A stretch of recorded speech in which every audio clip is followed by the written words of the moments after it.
Hello everyone. For tonight, we're going to make another long journey through time and space and explore extraordinary ancient cities. But not regular cities. The ones we'll talk about tonight are troglodyte or underground works. And behind their rock walls, or deep underground, they hide a rich history, mysteries, and works of art. To begin with, we'll discover the most famous of them, Petra, the city of the Nabateans, in what is Jordan nowadays. Petra has been famous among archaeologists for a long time, but it received a boost in popularity when it was featured in an Indiana Jones movie, the third, as the place where the Holy Grail would have been kept. We won't find the Holy Grail there, but there is much to explore at Petra, which is not just a famous facade. The site is a large and once thriving city in the middle of the desert. Then we will go to the historical region of Cappadocia, in the middle of Turkey. And there, among extraordinary landscapes, we will explore Göreme, a half-troglodyte town, where, several centuries ago, homes and churches were carved into the rock formations.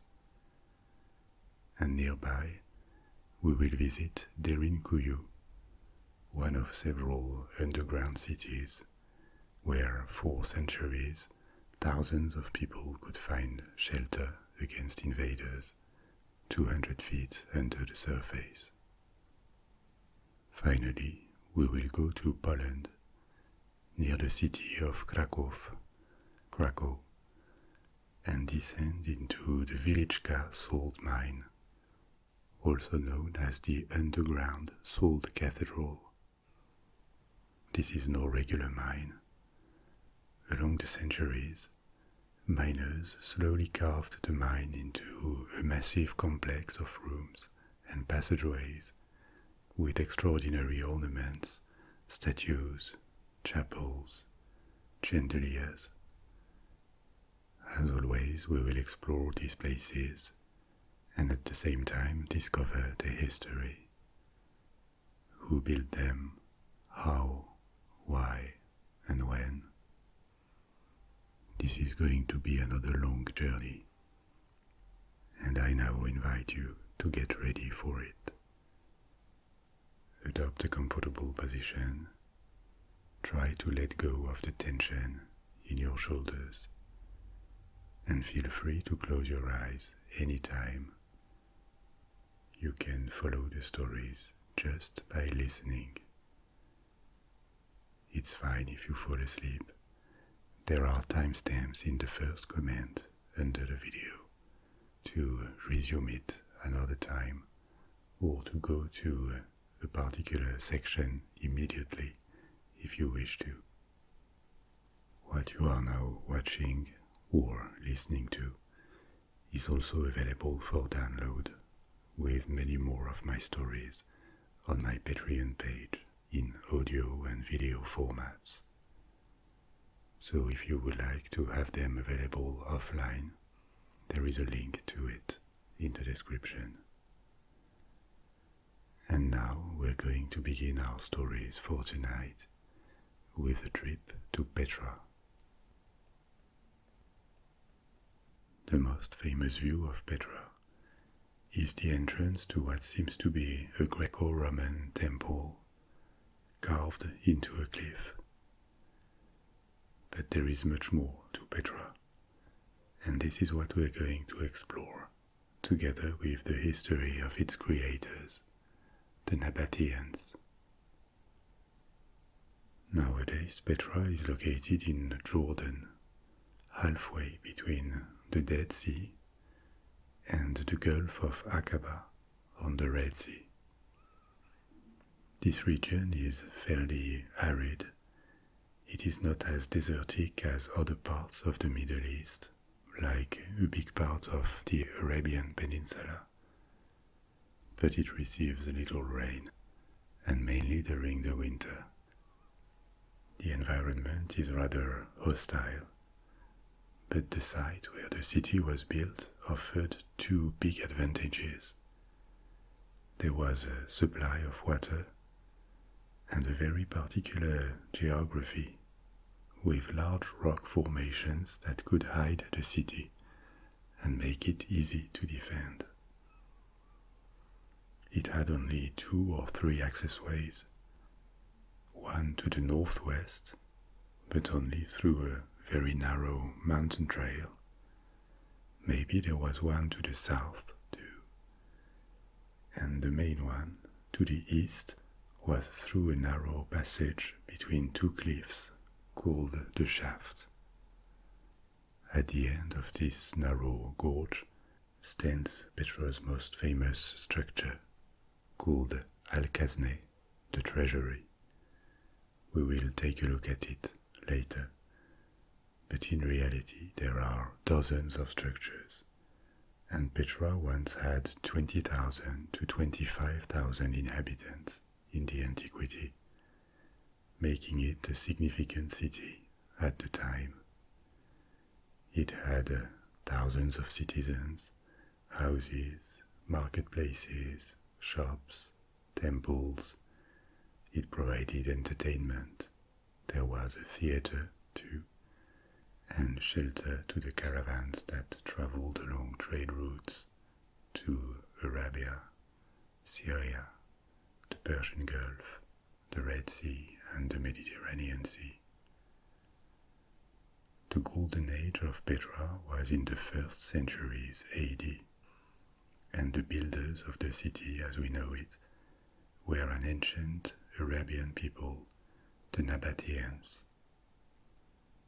Thanks to their ingenuity, their wealth too, because they participated in antique trade routes, their art and their openness to foreign cultures, they built this wonder of the world, and they inhabited it for centuries as the capital of their kingdom, and later as the capital of the Roman province their kingdom had become. But they were not the first to settle here. We don't exactly know who lived on the site, but there are traces of Neolithic farming just north of it, around 7000 BC. And Petra is also probably mentioned under another name in Egyptian campaign accounts from the 2nd millennium BC, during the New Kingdom, when ancient Egypt pushed its frontiers well beyond the valley of the Nile and expanded eastwards. As far as we know, Petra had no monumental architecture yet back then, and Petra may have been a halt for caravans, because it was well located to benefit from several trade routes in the antiquity. There was incense from Arabia, silk or spices that came from the Persian Gulf, and many more riches, gemstones, fabrics, dyes, gold. Petra was at the crossroads of caravan trails, connecting the Persian Gulf with the Mediterranean and Arabia to Syria. And it is probably because of this advantageous location and the characteristics of the site that the Nabateans claimed it as theirs and settled there around the 4th century BC. The exact time is unclear, but we know that by the 2nd century BC, Petra was their capital, and they had started to build it and turn it into the wonder that we know of today. So who were the Nabateans? They were a Bedouin tribe that lived a nomadic lifestyle until they settled. You probably heard about the Bedouins. They are Arab people, but they are called Bedouins because of their lifestyle. Bedouin comes from Badawi, which means desert dweller, as opposed to Haadir, the term for sedentary people. There were many different tribes of Bedouins, and historically they lived in the desert regions of North Africa, the Arabian Peninsula, and the Levant on a wide area. They shared, and still share, because they haven't disappeared, a culture of herding camels and goats. The Nabateans were one of these tribes that roamed the Arabian desert, and for centuries they would go wherever they could find water and pasture for their cattle. Some Bedouin tribes took part in the business of caravans. We don't know under which circumstances, but this may be the reason why they progressively abandoned their nomadic life to settle in Petra and control the area around it. So technically, once they settled, they stopped being Bedouins and they became sedentary. On top of Petra, which was known as Rakum, they controlled a string of oases where intensive agriculture was practiced, and they loosely controlled the trade routes crossing their territory. They never really had fixed frontiers that their neighbors would have recognized, but rather a zone of influence. And even though they had centuries of nomadic life prior to their settlement, they quickly proved very good at agriculture in almost desertic areas. This required specific techniques. For example, they would contour circles of land into shallow funnels and plant a single tree, in the middle of it. When it rained, which was rare, all the water collected in the funnel would flow down to the tree and stay in the ground under it, ensuring its survival and its growth. They also carved tanks in rock to store water and use it all along the year. They built terraces and channels for collecting rainwater and not lose a drop of it. This is how they managed to reach tens of thousands of inhabitants in a region that was otherwise rather hostile and where other peoples might not have been able to survive. Once they settled, the Nabateans found themselves at a cultural crossroads. In the south, there were Arabic people, nomads or sedentaries, with a specific pre-Islamic culture and religious belief system. The main god worshipped in Petra was called Dushara, and another important deity, a goddess, was Alutza. Alutza was a major goddess in the Arabian Peninsula before Islam, and has been compared with the Greek Aphrodite or the Roman Venus. In the east, there was the Persian Gulf, which had connections with India and as far as China or Indonesia via trade routes. In the north, there had been prosperous Phoenician cities, and beyond, the Greeks. The Greeks had spread their influence on almost the entire Middle East when Alexander the Great conquered his empire in the 4th century BC. And in the west, there was Egypt, that was already influenced by Greece, but also had retained its specific culture. And even before Alexander, the Persian Empire had dominated the region for a long time. So there were layers and layers of cultural influences and technical knowledge that the Nabateans could assimilate. The most visible sign of that is their architecture. It strongly reminds of Greek monuments, with the use of columns and carefully thought out proportions, together with a Mesopotamian influence.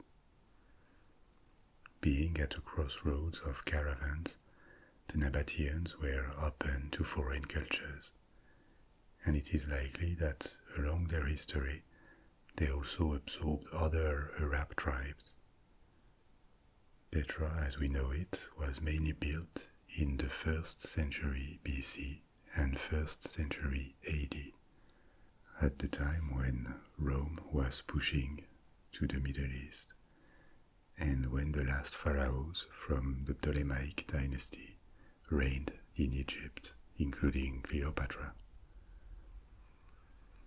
In the 1st century BC and AD, the Nabateans gained considerable wealth from the trading business, and this is what funded the building of Petra.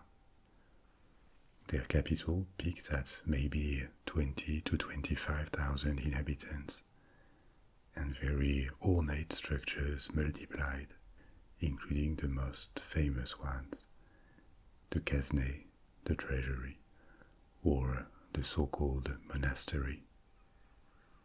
The Treasury is a name given to it in the 19th century by the Bedouins in the area because they believed it contained treasures, but it was originally a mausoleum or a crypt believed to be the mausoleum of a king, Aretas IV. The Greek influence is not only obvious in the architecture, it also shows in the sculptures. There are 4 figures of eagles on top that would have carried away the souls. There are figures of dancing Amazons, that is to say female warriors from Greek mythology, on the upper level, and also statues of Castor and Pollux, 2 mythological twins who lived partly in the underworld, the world of the dead, and partly on Mount Olympus, the place where gods lived in Greek myth. The facade is entirely carved into sandstone. It looks as if it was built, but it was just excavated from the cliff.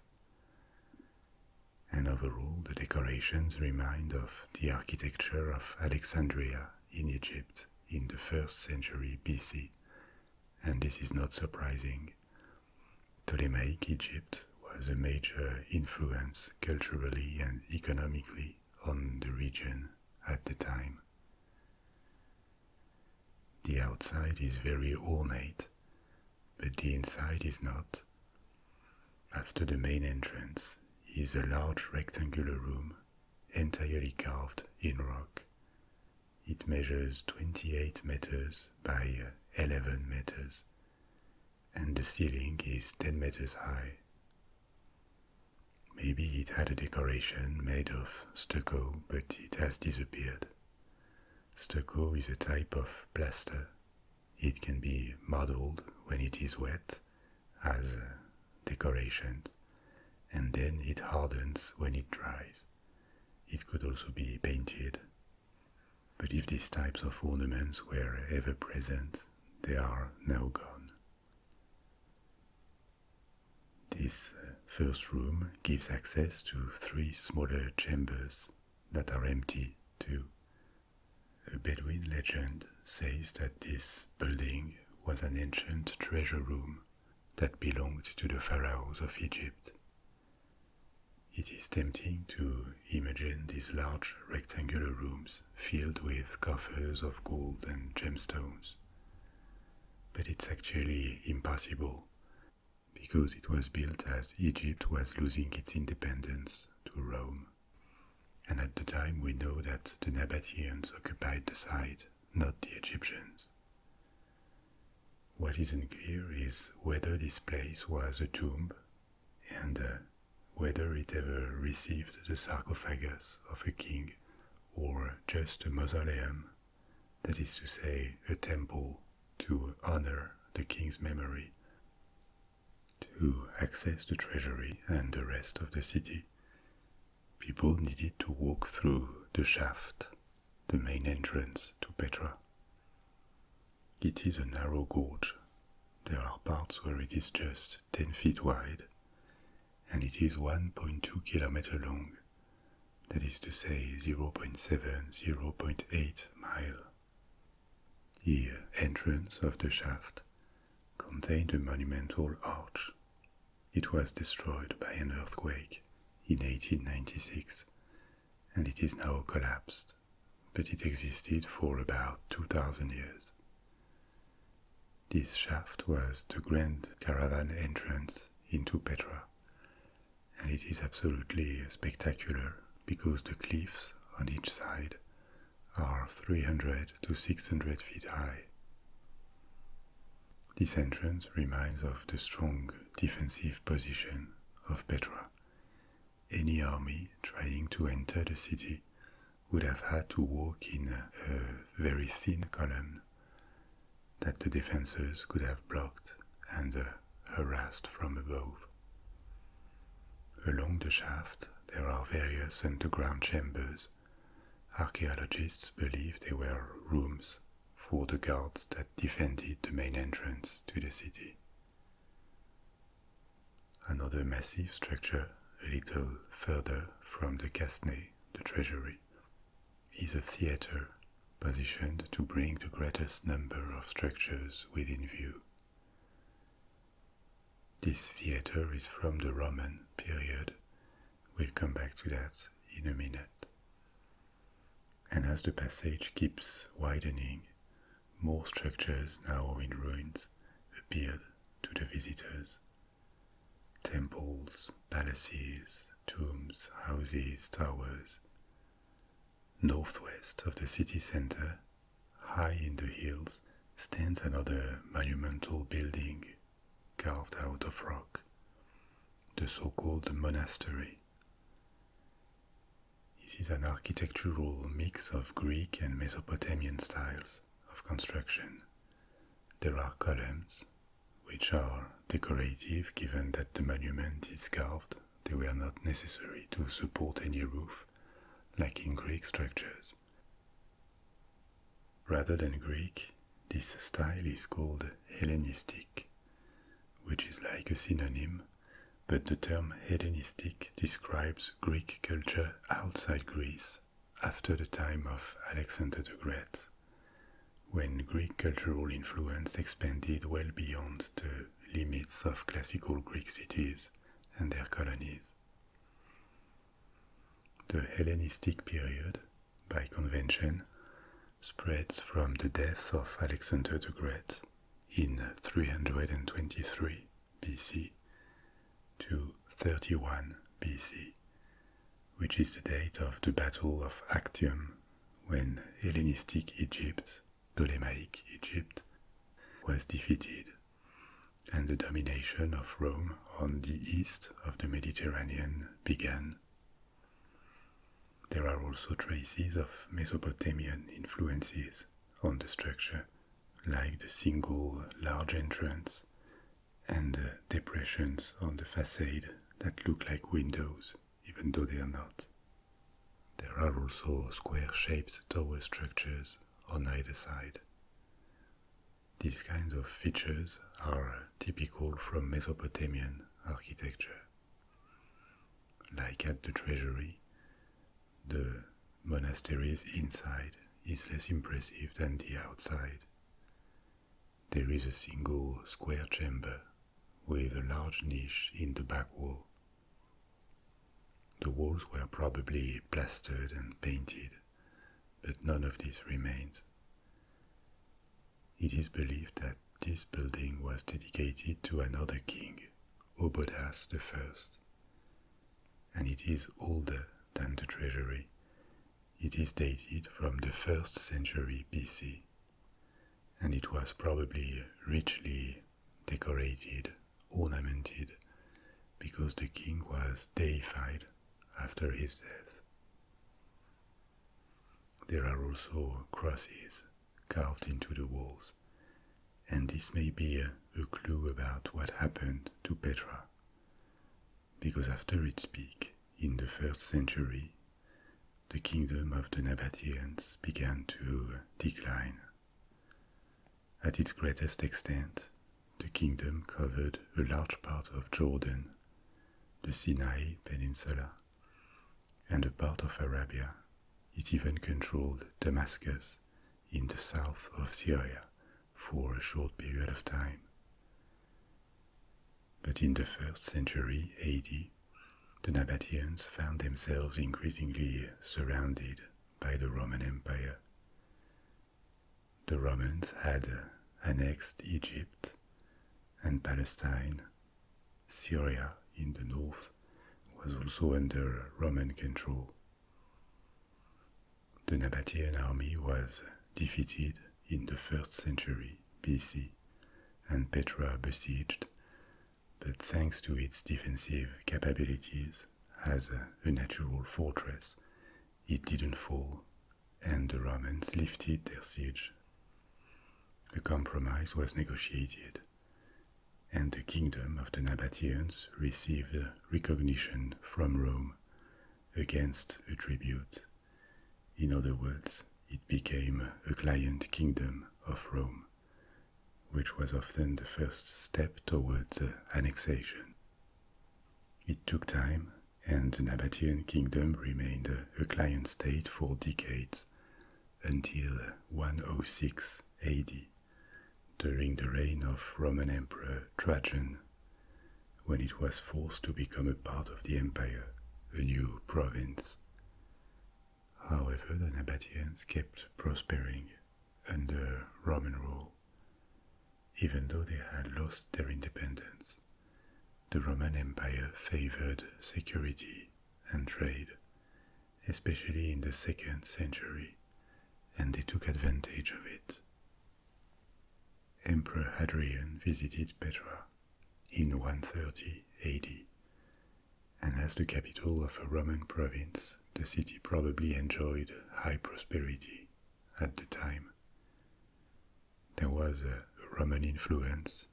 I mentioned the building of the theatre before, but Petra was never heavily Romanized like other cities in the Roman Empire. Maybe because it joined the empire relatively late, and it was one of the most distant provinces from Rome.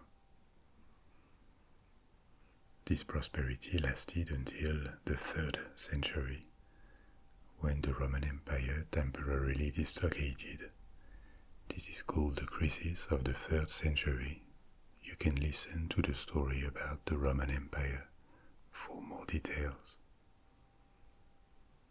The city of Palmyra in Syria emerged at the time as an alternative to Petra and diverted a lot of trade away from it. And at the same time, land trade routes lost some of their importance as trade intensified in the Red Sea. So Petra was less central. It became a part of the Eastern Roman Empire, the Byzantine Empire, and was Christianized progressively. We know that some of the structures were later used as churches, and this is not extraordinary. Many ancient temples in the Roman Empire were transformed into churches as Christianism spread. Many Egyptian temples, for example, knew the same fate. It is unclear when the city was abandoned, probably sometime between the shrinking of Byzantium and the expansion of Islam that started in Arabia, south of Petra. By the Middle Ages, the city was empty. Its existence was known by people living in the region, but it became forgotten in the West. The last time Westerners visited it, before several centuries, was in the 12th century, during the Crusades. Crusaders briefly occupied Petra, or its ruins, and tried to turn it into a fortress again, but they had to abandon it and for centuries only Bedouins regularly visited the ruins. The first European to describe the ruins after centuries was a Swiss traveller in 1812. Then a Scottish painter, David Roberts, visited in 1839 and returned with sketches and descriptions of the ruins. By the middle of the 19th century, archaeologists began to explore and study it, progressively unearthing an entire page of human history that had been forgotten for a large part. And in the 20th century, Petra made its way into popular culture and tourism. It is visited by about 1 million tourists every year nowadays, and is regarded as one of the wonders of the world for its natural beauty and its architecture. Now let's move north to Turkey, because our next visits will be in Cappadocia. Cappadocia is a historical region in the middle of Turkey, and its frontiers are unclear. They changed a lot along a very eventful history. There was a time when Cappadocia was subject to repeated invasions, and this is the reason for the creation of several underground cities, invisible and easily defensible shelters that could protect thousands of people and their possessions for weeks without having to return to the surface. These cities, carved into rock, extend on miles and miles of corridors, rooms, and defensive structures. We will visit one of them, Derinkuyu, and see why it was dug and how it worked. But before that, we are going to visit another place in Cappadocia, the town of Göreme, that seems to come right from a fantasy story. It includes multiple homes and churches that were carved into rocky domes in which people have been living for centuries. Why did this happen in Cappadocia? First, because of the region's geography and geology. Cappadocia consists mainly of a high plateau, over 1,000 meters in altitude, with multiple old volcanoes that are now asleep. To the south, Cappadocia is bounded by a mountain chain, the Taurus Mountains, that separate it from the Mediterranean Sea. Because of its geography and altitude, it has a marked continental climate. It is dry, with hot summers and cold winters. The geology of Cappadocia created extraordinary landscapes due to erosion. The rock is soft and easily eroded, but there are layers of different softness. After thousands of years of erosion due to wind and water, structures called fairy chimneys or hoodoo appeared. They are tall and thin spires of rock, often topped by a harder and bigger rock. These appear because the softer layers are more easily eroded. These fairy chimneys come in all sorts of shapes and sizes, and colors too, depending on the rocks they are made of. It can take thousands of years, but their days are always numbered. At some point, erosion makes them collapse, but new ones are constantly being shaped by the wind. There are fairy chimneys in many parts of the world. Maybe the largest numbers are found in North America, especially at Bryce Canyon, Utah. But there are some in Scotland, in Taiwan, in Serbia, France, Japan, and also in Turkey, in Cappadocia. In this particular region, they create eerie landscapes with their colors, size, and numbers. Some are in relatively desertic parts of Cappadocia. Others are surrounded with vegetation. The softness of the rock means that it can be eroded, but it can also be carved, and inhabitants of Cappadocia started to take advantage of this thousands of years ago.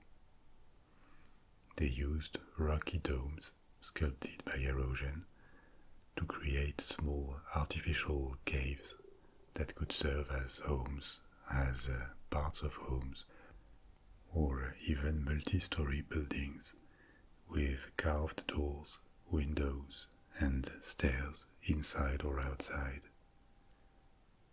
In the Christian era, at the time of the Byzantine Empire, they even made entire churches that were wonderfully decorated inside with colorful frescoes. Some of the earliest Christian communities in the region date back from the 4th century, and they were called anchorites. What is it? Anchorite comes from Greek anakoretes, and it means one who has retired from the world. Anchorites were people who decided for religious reasons to retire from the secular world, from society, to live a life of prayer and asceticism. So they are a bit like religious hermits, but the difference is that they lived in communities, and there was a rite of consecration.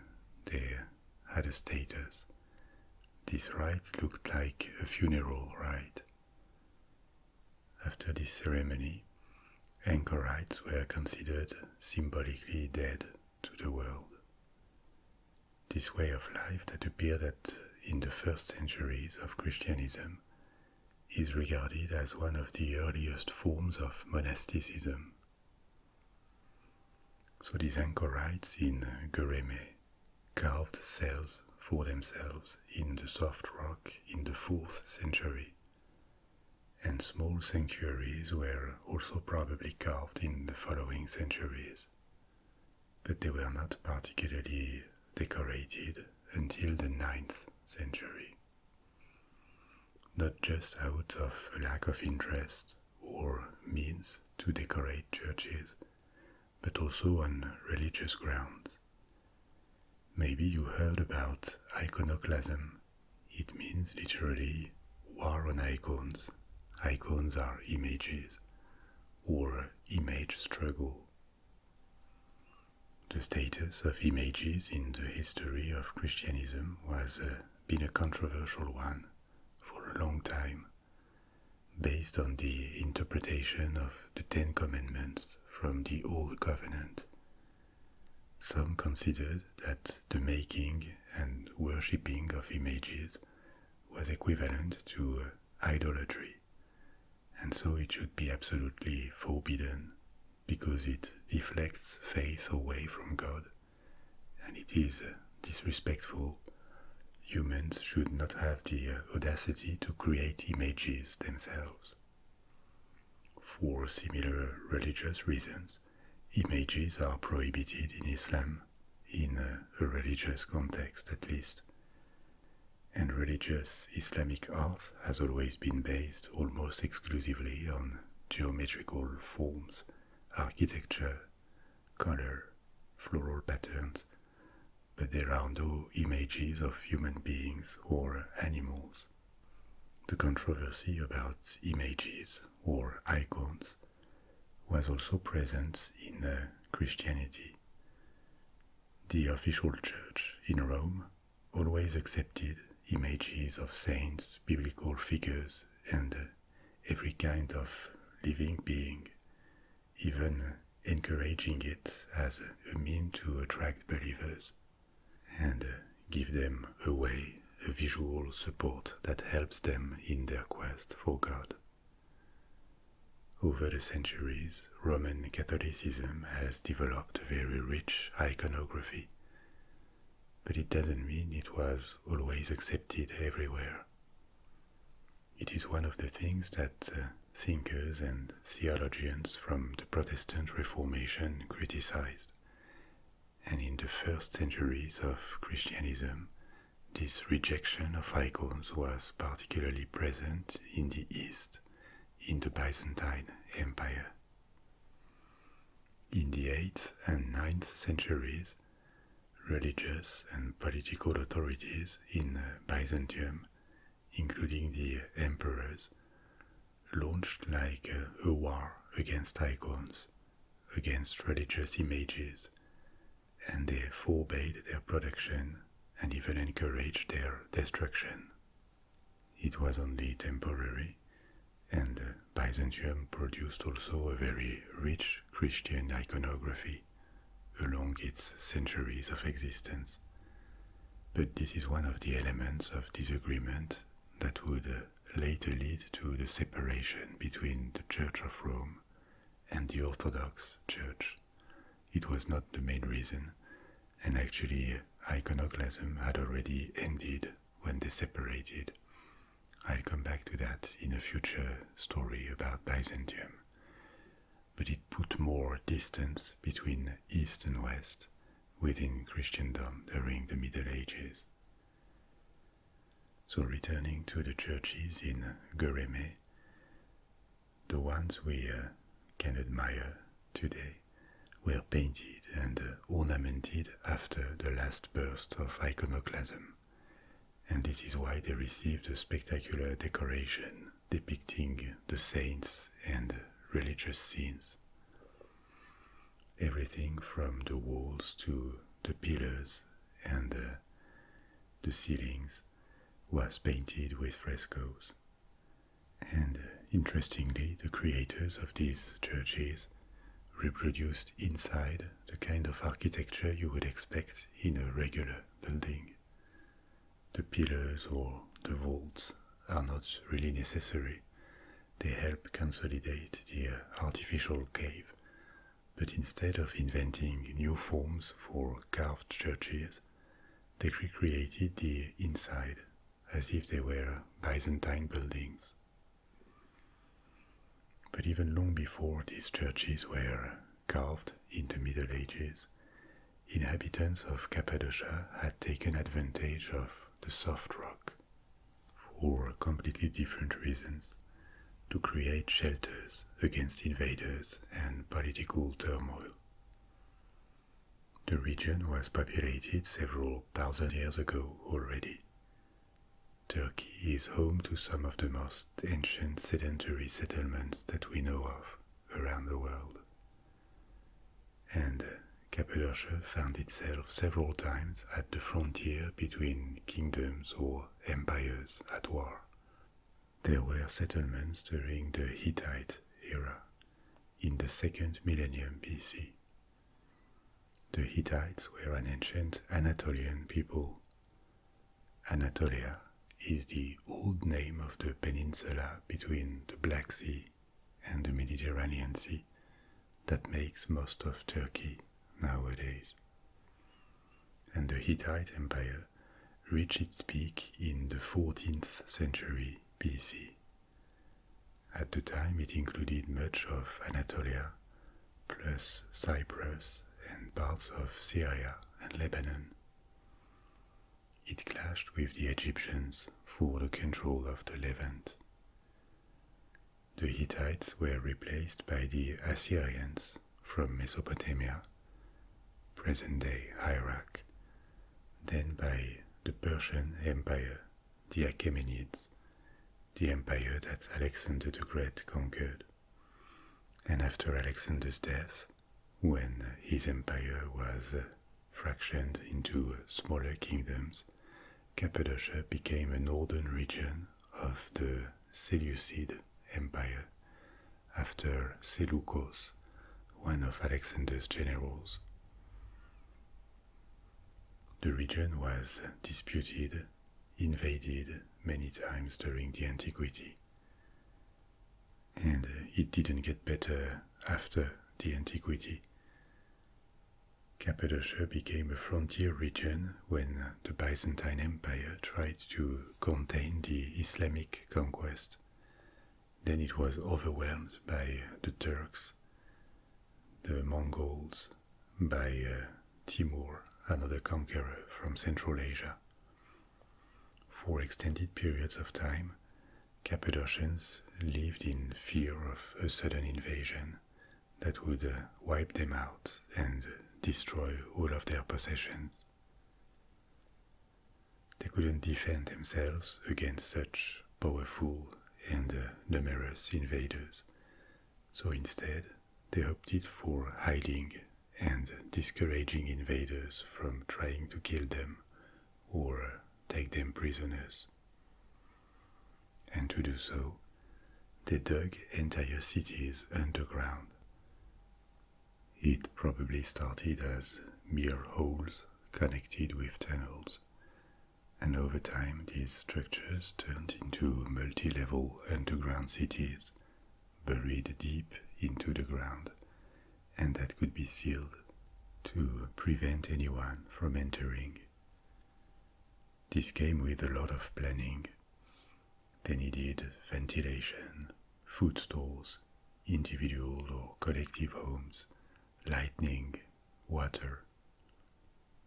But they did it, and one of these underground cities that we are now going to visit could shelter as many as 20,000 people together with their livestock. It is called Derinkuyu, and it is the largest known underground city in Cappadocia. It is believed that the embryo of what would become this city was carved in the 8th and 7th centuries BC by the Frisians, the people that populated Cappadocia at the time. They dug caves in the soft volcanic rock, maybe to provide shelter or storage space. These caves remained as such for centuries, until the late Roman period, when large parts of the Roman Empire had been Christianized, but the Western Empire had not fallen yet. At the time, Cappadocia was close to the eastern frontier and was at risk of being invaded from the east or the south. But Derinkuyu finally formed in the Byzantine era, at the time of Arab-Byzantine wars.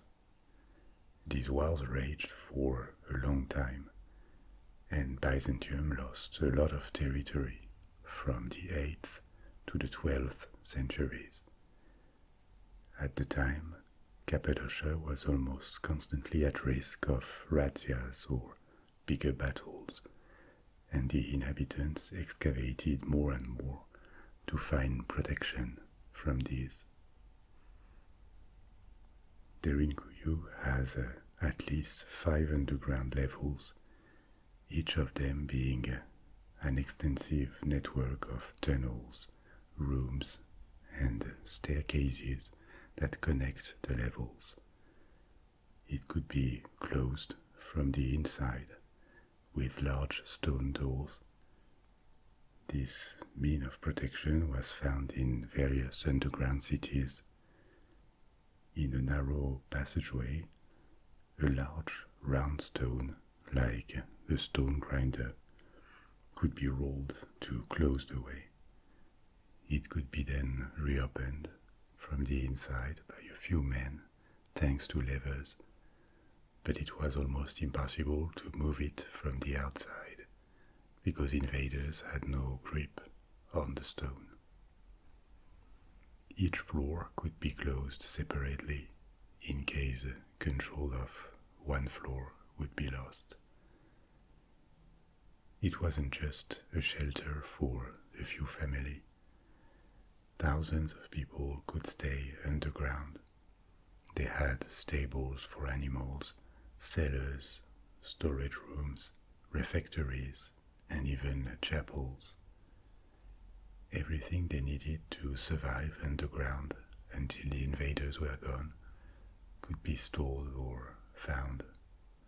Food, water, the underground levels were connected to the same wells they used at the surface. This provided air and water. The well worked like a ventilation shaft. On the second level, Derinkuyu has a large room with a barrel vaulted ceiling. It is supposed to have worked as a school or a meeting place. And there is also a large cross-shaped church on the fifth floor.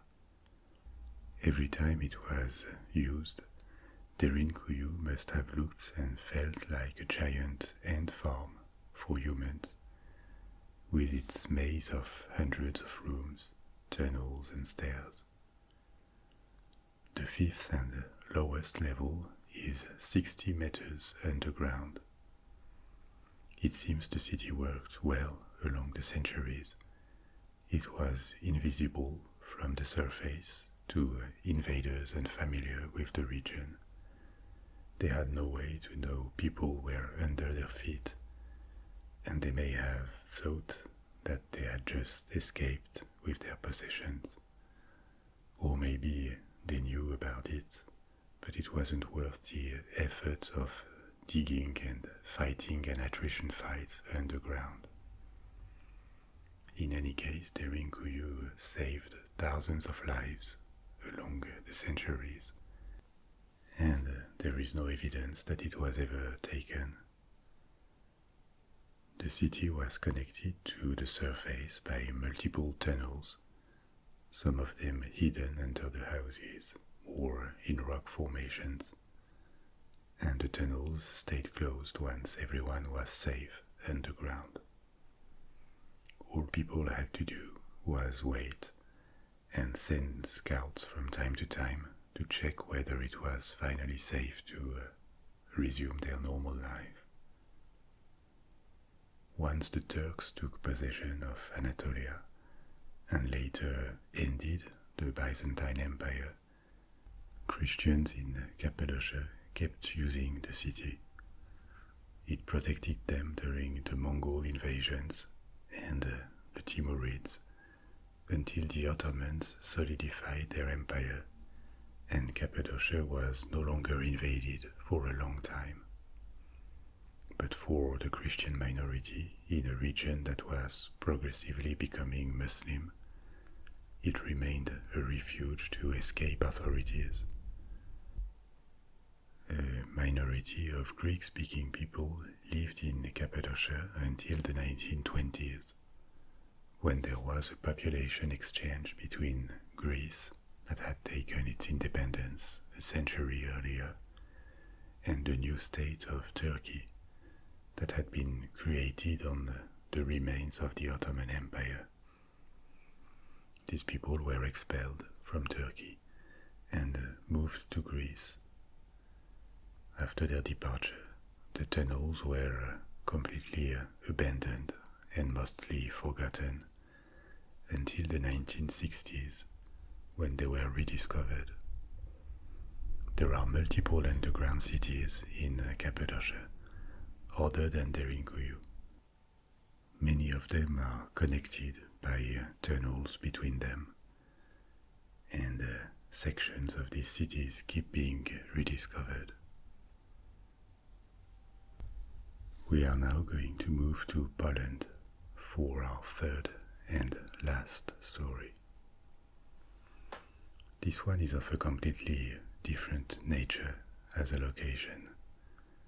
The Wieliczka Salt Mine. It is located in the south of Poland, near the city of Krakow.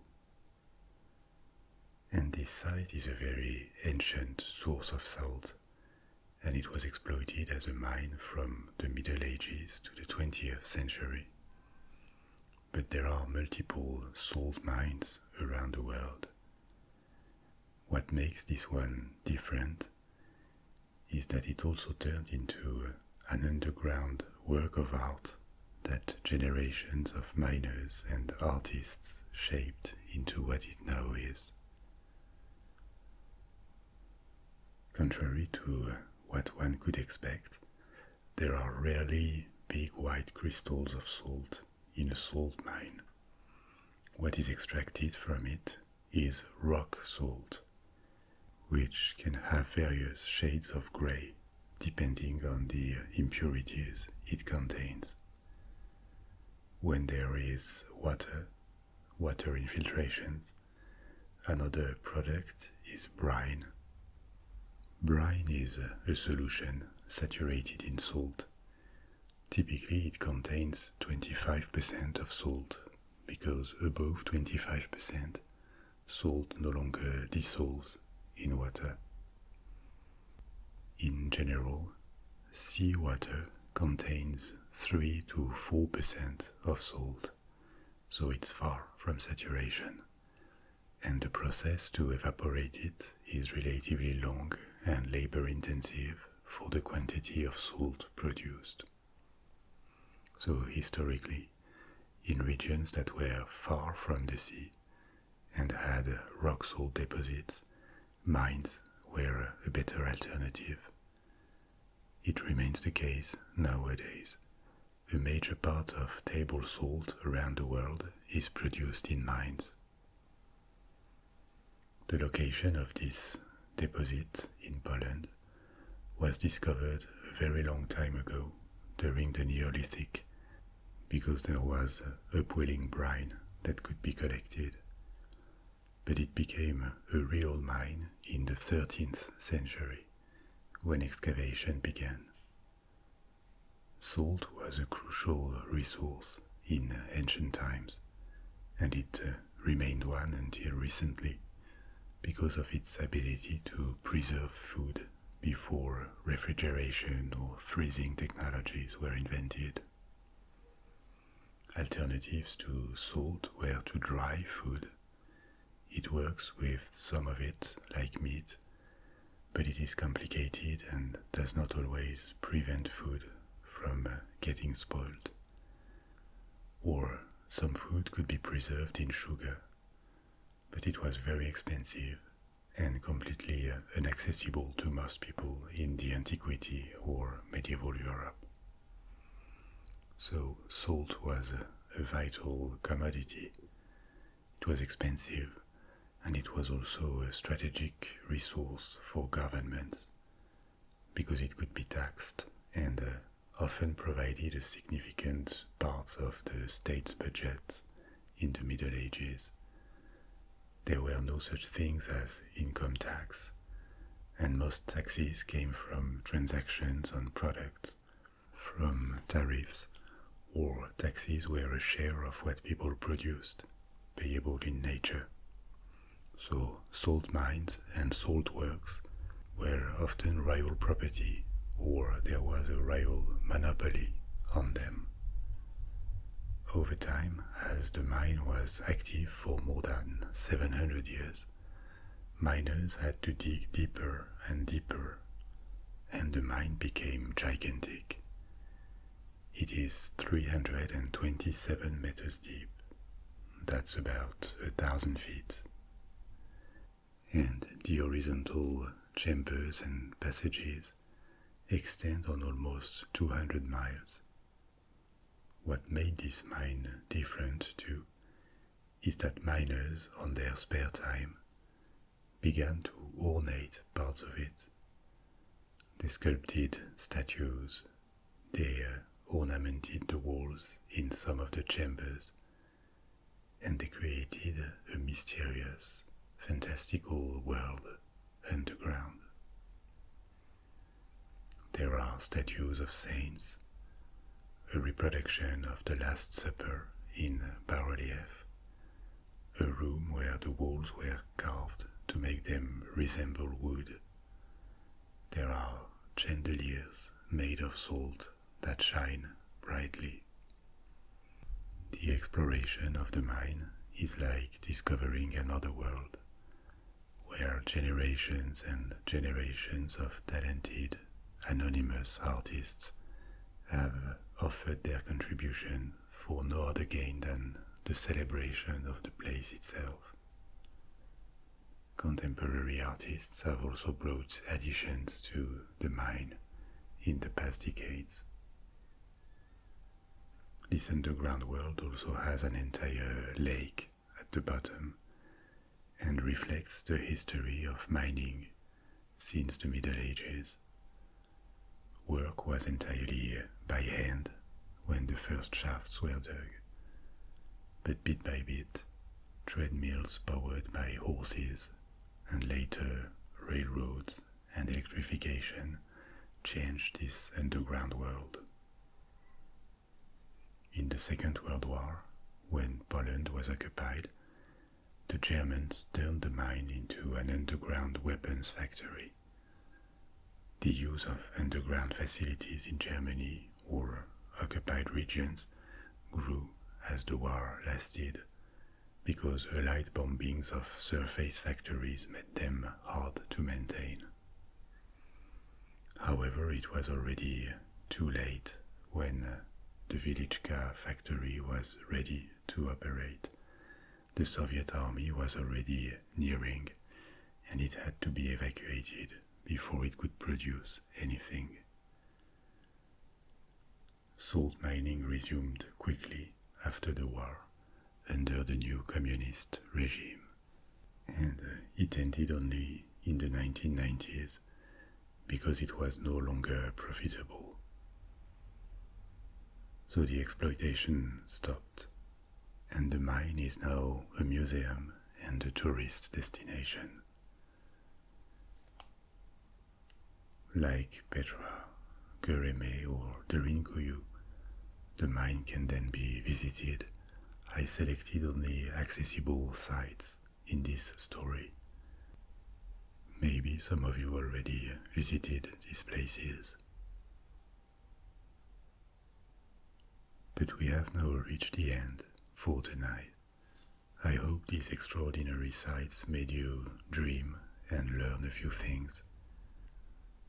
You can now let go and fall asleep if you wish to, or just pick another story from my library and listen to it.